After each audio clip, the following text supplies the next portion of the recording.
Praise the Lord. யாவரும் இயேசு நாமத்தினாலே வாழ்த்துகிறேன். எப்படி இருக்கீங்க? நல்லா இருக்கீங்களா? உங்களை பார்க்கிறது மிகுந்த மகிழ்ச்சி அடைகிறேன். இந்த நாளிலே கர்த்தர் உங்களுக்கு தருகிற ஒரு தீர்க்கதரிசன வார்த்தையை நான் கொடுக்க விரும்புகிறேன். திருப்பிக் கொள்ளுங்கள். ஏசாயா எழுதின தீர்க்கதரிசன புஸ்தகம் 10ஆம் அதிகாரம் 27. Isaiah chapter 10 verse 27. அந்நாளில் உன் தோளிலிருந்து அவன் சுமையும் உன் கழுத்து நின்று அவன் துக்கமும் நீக்கப்படும். அபிஷேகத்தினால் நுகம் முறிந்து போகும். நுகம் என்பது ஒரு போராட்டமான ஒன்று. சிலருக்கு கடன் ஒரு நுகமாயிருக்கும், சிலருக்கு வியாதி ஒரு நுகமாயிருக்கும், சிலருக்கு பயங்கர போராட்டமா இருக்கும். நுகம், வேலையில நுகம், குடும்ப வாழ்க்கையில நுகம், தொழில் வாழ்க்கையில நுகம், ஆவிக்குறி ஜீவியத்துல கூட சத்துரு பலவிதமான போராட்டங்களை கொண்டு வந்து, பிசாசின் போராட்டத்தை கொண்டு வந்து நுகத்தை கொண்டு வருவான்.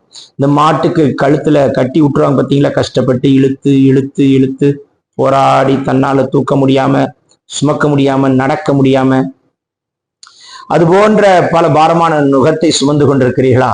வேதம் சொல்கிறது அபிஷேகத்தினால் நுகம் முறிக்கப்படும். அப்போ ஆண்டவர்கிட்ட நம்ம கேட்க வேண்டியது ஒரு அபிஷேகம். உலகம் பாருங்கள், தெய்வங்களை அபிஷேகம் பண்ணுகிறது. என்னுடைய இந்து நண்பர்களை நாம் பார்த்தோம் என்று சொன்னால் பல விதங்களில் தங்களுடைய தெய்வங்களை அபிஷேகம் பண்ணுவார்கள். பால் அபிஷேகம், நெய் அபிஷேகம், பஞ்சாமிர்த அபிஷேகம், சந்தன அபிஷேகம் என்று பல விதங்களில் அவர்கள் பணத்தை செலுத்தி, அவர்கள் நேரத்தை செலுத்தி, எவ்வளோ காசை கொட்டி தியாகமாகி போய் தெய்வங்களுக்கு போய் அபிஷேகம் பண்ணுவாங்க. ஆனா நம்ம ஆண்டவர் அப்படி அல்ல. நம்மை அபிஷேகம் பண்ணி நம்மை அலங்கரித்து பார்க்கிறார். நம்மை அபிஷேகம் பண்ணி நம்மை உயர்த்தி வைக்கிறார். நம்மை அபிஷேகம் பண்ணி அந்த அபிஷேகத்துக்குள்ளாக ஞானத்தின் ஆவி, அறிவின் ஆவி, புத்தியின் ஆவி, ஆலோசனை அருளும் ஆவி என்று சொல்லி தம்முடைய ஆவி ஊற்றி நம்மை பலப்படுத்தி நம்மளை உயர்த்தி ஞானிகள் வெட்கப்படுத்தும்படிக்கு பேதலாகிய நம்மை தெரிந்து கொண்டு நம்மை அபிஷேகம் பண்ணி மலைக்கு மேல் இருக்கிற பட்டணமாய், விளக்கு தண்டி மேல் இருக்கிற விளக்காய் கர்த்தர் உயர்த்தி வைக்கிறார். இன்றைக்கு ஆண்டோட அபிஷேகத்தை கேட்பீர்களா? உங்களுடைய நுகத்தை முறிக்கிற அபிஷேகம். ஒரே போராட்டமா இருக்கு பிரதர், வியாதியில ரொம்ப கஷ்டப்படுறேன், பலவீனத்துல ரொம்ப கஷ்டப்படுறேன், என்னால முடியல, கடும் போராட்டம். மகனே மகளே, பேசிக்கொண்டிருக்கும் பொழுதே கர்த்தர் தம்முடைய அபிஷேகத்தை உண்மையில் கட்டவிழ்க்கிறார். பேசிக்கொண்டிருக்கும் பொழுது ஒரு அபிஷேக அக்கினி உண்மையில் புறப்பட்டு வருகிறதை பார்க்கிறேன்.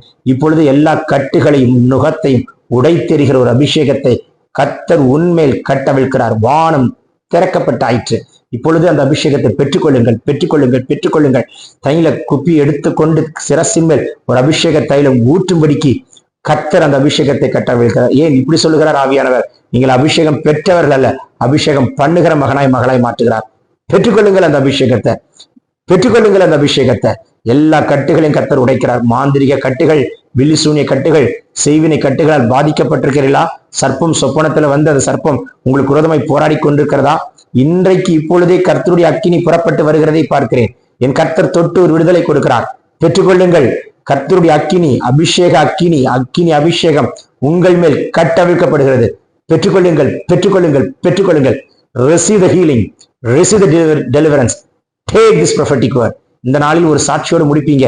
நான் ஜெபித்துக் கொண்டிருக்கும் போது அற்புதம் நடக்குது, சாட்சி சொல்வீங்க இயேசு நாமத்தினால. Amen, amen, amen, amen. God bless you.